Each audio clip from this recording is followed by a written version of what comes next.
할렐루야, 권재천 목사입니다. 오늘 또 말씀 잠깐 묵상하겠습니다. 오늘은 사도행전 10장 말씀 한 절 보겠습니다.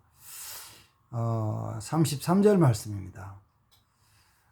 내가 곧 당신에게 사람을 보내었는데 오셨으니 잘하였나이다. 이제 우리는 주께서 당신에게 명하신 모든 것을 듣고자 하여 하나님 앞에 있나이다. 이 말씀은 이제 가이사랴 고넬료 백부장이 베드로가 자기 집에 왔을 때 그 앞에 엎드려서 절하고 일어나서 그 베드로에게 한 말입니다. 주께서 당신에게 명하신 것을 우리가 듣고자 하여서 다 하나님 앞에 있나이다. 이 고백이요. 고넬료와 베드로를 비교해 본다면 고넬료는 이달리아 군대 백부장이죠. 그리고 가이사랴에 주둔한 주둔 군대의 책임자죠. 그게 뭐 어떤 과정이라고 이렇게 자세히는 이렇게 지금은 다르게 차이가 있겠지만은 어쨌든지 그 이달리아 군대, 로마 군대의 백부장, 장교가 되고 책임자가 되는 것은 어떤 과정을 겪었겠죠. 오늘날로 말하면 육군사관학교를 나오고 그것도 잘 승진해서 가이사랴 지역에 그 치안을 담당하는 치안 책임자로 가 있는 것이죠. 그런 것인데, 그리고 어떤 면에서 보면 좀 엘리트죠. 괜찮은 사람. 그런데 그에 비하여 베드로는 물론 이제 하나님이 성령을 주시고 지혜를 주셨지만 그는 이제 영적인 부분이고 육신적인 삶으로 본다면 그는 갈릴리 지방의 그 어부 출신이죠. 어부. 고기 잡던 어부. 그래서 그걸로 생업을 하던 사람이었는데 어부라는 직업이 뭐 나쁘다 좋다는 건 아니고 어부의 생활 자체는 거친 바다에서 바람을 맞으면서 생활했던 거친 사람이죠. 그러다 보니까 성격도 또 급한 부분이 있고 어떤 때는 다혈질인 부분이 있고 그리고 그렇게 살아가던 베드로는 학문적으로는 유대인들이 볼 때 별로 학문이 많지 않던 사람 이렇게 이제 사회적 드러났죠. 그런데 고넬료는 베드로가 자기 집에 올 때 그 앞에 엎드려서 절을 하고 베드로가 일으킬 때 우리는 주께서 당신에게 주신 말씀을 다 듣기 위해서 이거를 이제 제가 아침에 영어 성경 봤더니 주께서 우리에게 하실 말씀을 당신에게 명령하신 것을 이런 거예요. 하나님이 주께서 그에게 명령하신 것을 우리가 듣기 위해서 하나님 앞에 섰습니다. 이런 자세예요. 그러면 이제 우리가 조금 이제 다른 면에서 보면 이런 거죠. 하나님이 사람들에게 말씀하실 때 하나님이 직접 하실 수도 있고 종들에게는 선지자는 직접 말씀하시죠. 그리고 때로는 천사에게 명령하셔서 천사가 전해주기도 할 수 있고 또 때로는 그 선지자를 통해서 말씀해 주시기도 하죠. 구약 성경은 선지자라 그러고 예수님 이후에는 사도라고 얘기를 하고 지금은 교회 목사님이라고 얘기하죠. 지칭을 하고 직분을 가지죠. 그런 사람을 통해서 말씀하시는데 그 고넬료에게 백부장인 고넬료에게 하나님이 하실 말씀을 그 하나님이 직접 고넬료에게 하시지도 않고 또 천사를 보내서 말씀하신 것도 아니고 그 천사를 보내서 너 요빠 있는 베드로라는 사람을 초청해라. 그러면 그가 너희에게 말씀을 전해줄 것이다. 이렇게 전해주는 거예요. 그래서 고넬료가 요빠 있는 베드로를 초청해서 말씀을 듣습니다. 어떻게 보면은 우리가 그 늘 기대하고 소망하는 바는 하나님이 내게 직접 나타나셔서 말씀을 해주셨으면 참 좋겠다라는 생각이잖아요. 하나님 직접 말씀해 주면 좋겠다. 아니면은 그냥 하얀 날개를 펴고 팔짝팔짝 팔랑팔랑 하면 나는 깨끗하고 아주 빛나는 천사가 내게 와가지고 하나님 말씀을 하나님 말씀이다. 이게 하나님 말씀을 전해주면은 그러면 그냥 확실히 믿을 것 같은데. 그러면 확실히 믿을 것 같은데. 그렇게 하질 않고 천사가 고넬료에게 말하기를 너는 저 요바에 있는 베드로를 청해서 말씀을 들으라는 거예요. 그 말씀을 듣는 거예요. 그래서 고넬료가 사람을 요바에 보내서 베드로를 청해서 말씀을 듣고 그 말씀을 들을 때 고넬료의 마음의 자세는 뭐냐면은 이 베드로라는 사람이 전해준 말은 하나님의 말씀이다. 그래서 베드로가 와서 말씀을 전할 때 베드로 앞에서 하는 말은 우리가 지금 어디 서 있냐면은 당신 앞에 서 있습니다. 아니고 하나님 앞에 서 있습니다. 하나님 앞에 있습니다. 이렇게 고백을 해요. 하나님이 그런 고넬료에게 베드로를 통해서 하나님 말씀을 전하게 해주시고 그리고 말씀을 전할 때 그 오순절에 임했던 성령이 임하여서 우리가 처음 받았던 성령이 그들이 임하는 것을 보고 세례를 줘요. 그러면 이런 일들이 모든 사람에 다 일어나느냐면 그런 건 아니에요. 고넬료에 일어났던 모든 사람이 다 일어나는 아니잖아요. 그럼 어떤 사람이 임하는 것일까? 그럴 때 이제 첫 번째 하나는 이제 이거잖아요. 이제 말씀드린 것처럼 베드로의 말씀을 듣기 위해 가지고 베드로가 전하는 말씀을 듣기 위해 서 있을 때 그걸 가리켜서 뭐냐면 우리가 내가 지금 사람 앞에 서 있는 게 아니고 하나님 앞에 서 있습니다라는 자세. 요걸 이제 사도 바울이 베레아 지방을 가지고 말씀을 전할 때 베레아 사람들이 이렇게 말하는 거예요. 베레아 사람들은 고린도 데살로니가 사람들보다가 더 신사적이어서 그 말씀이 그 하나님 말씀이 그런가 하고 늘 상고했더라. 베레아 사람들은 사도 바울이 전해준 그 말이 하나님의 말씀인가 그런가 하여 늘 생각하고 상고하는 거예요. 그거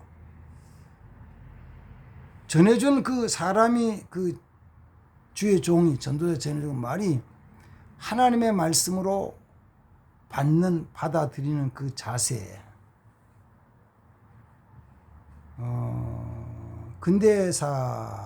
근대사에서 근대 시대에 현대 시대에 이제 근대 시대라 그러면 이제 종교개혁 이후를 근대시라 그러고 지금 현대죠. 하지만은 거기서 이제 주로 발달한 큰 주제가 뭐냐면은 개인적인 삶이거든요. 삶. 자기가 하나님 말씀을 묵상하고 자기가 깨닫고 하는 자기가 하는 건데 자기가 그래서 자기 이성에 맞으면은 자기 이성, 자기 판단을 맞으면은 받아들이고 자기 판단에 맞지 않으면 안 받아들이는 세가 됐죠. 그래서 목사님들의 그 말씀의 권위가 떨어져서 자꾸 이성적이고 좀 뭐라 그럴까 지식적인 사람들은 목사님 설교가 저기 하나님 말씀 맞나 이렇게 자꾸 따지죠. 자기들 분석한다고요. 저건 하나님 말씀이 아닌데 그럼 뭐야? 저거는 목사님 개인적인 간증인데 아니면 저거는 전례한 이속 우화인데 저거는 사회 현상적인 사건을 얘기하는 것인데 더 나아가서 저거는 지금 사회 정치 사회 경제 문화를 이야기하는 것인데 이런 하나님이 말씀이 아니라고 목사님의 설교 중에서 하나님의 말씀이 아닌 것은 빼야 된다고 생각하잖아요. 그걸 이제도 조금 더 깊이 들어가면은 그 진보주의적인 또는 아버지 또 그런 신학자들 중에서는 성경 책에 기록된 글들도 내용들도 이 중에서도 이 중에는 하나님의 말씀이 아닌 것도 있다. 그래서 이 가운데 하나님의 말씀을 찾아야 된다. 하나님의 말씀이 아닌 것은 배제를 해야 된다. 인간적인 생각이나 신화적인 것은 빼버려야 된다라고 이제 얘기를 하고 찾는 경우도 있죠. 그렇게 가르치기도 하고. 그런데 고넬료의 자세는 하나님의 은혜 받은 고넬료의 자세는 그게 아니고 하나님이 자기에게 주실 말씀을 베드로에게 명령하셔서 주실 것인데 우리가 그걸 듣기 위해 가지고 하나님 앞에 다 서 있습니다라는 고백이에요.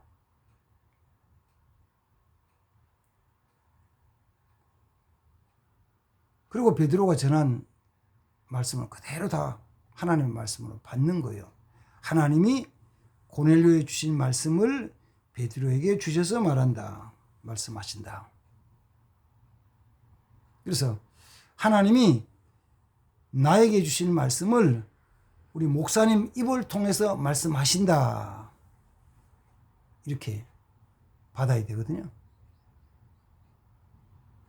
그래서 주일날 교회 나와서 예배 드릴 때 이 마음의 자세가 필요한 거예요. 이번 주일에 오늘 주일에 하나님이 내게 주실 말씀을 목사님의 입을 통해서 명령하시고 주신다라는 거예요.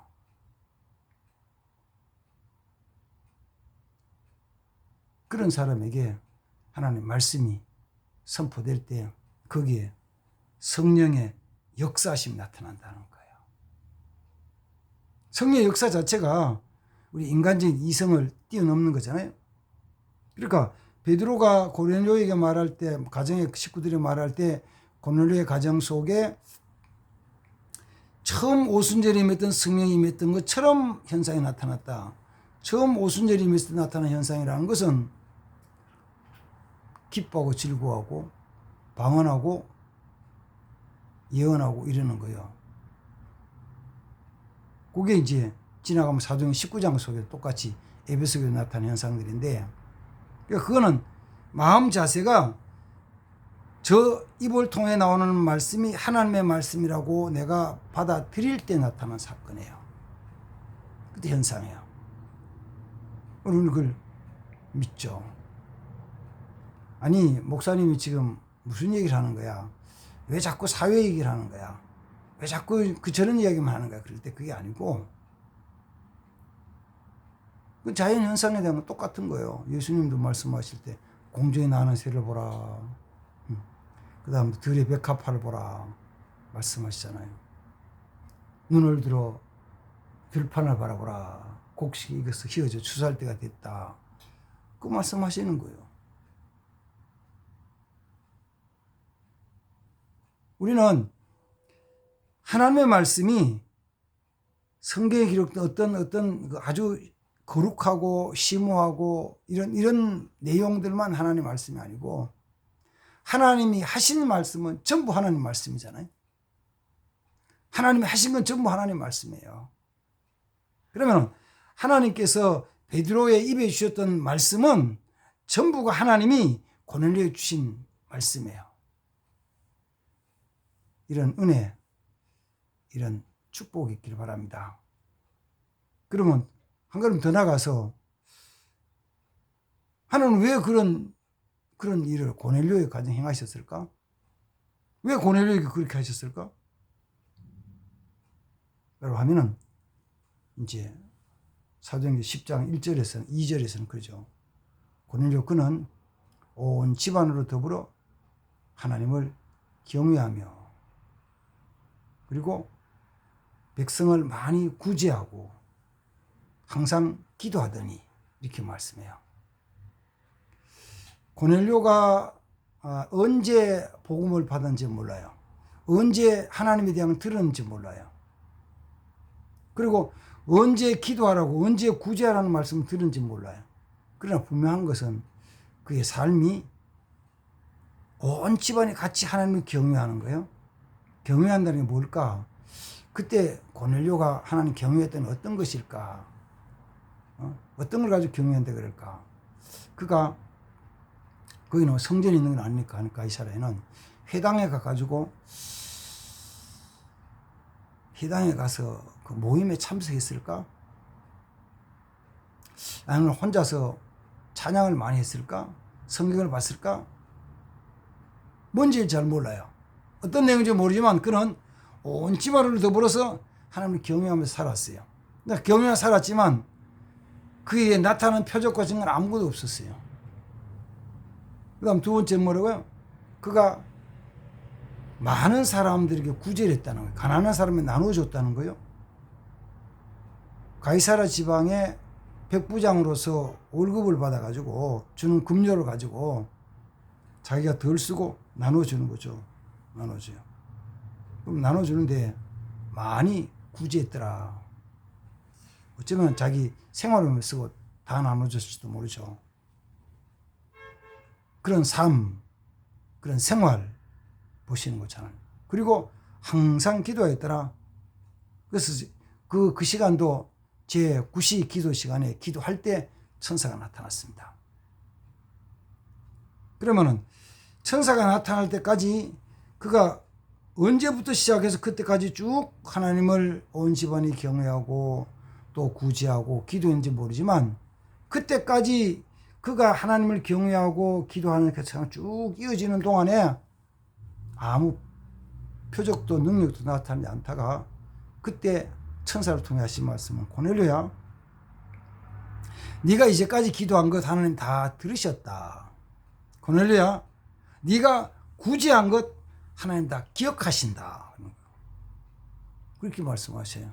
고넬료야, 하나님께서는 네가 기도한 거 다 들으셨다. 네가 구제한 거 다 기억하신다. 그러면서 욥바로 사람을 보내래요. 그 자세, 그 생활 태도, 그 마음 하나님 기쁘게 받으신 거죠.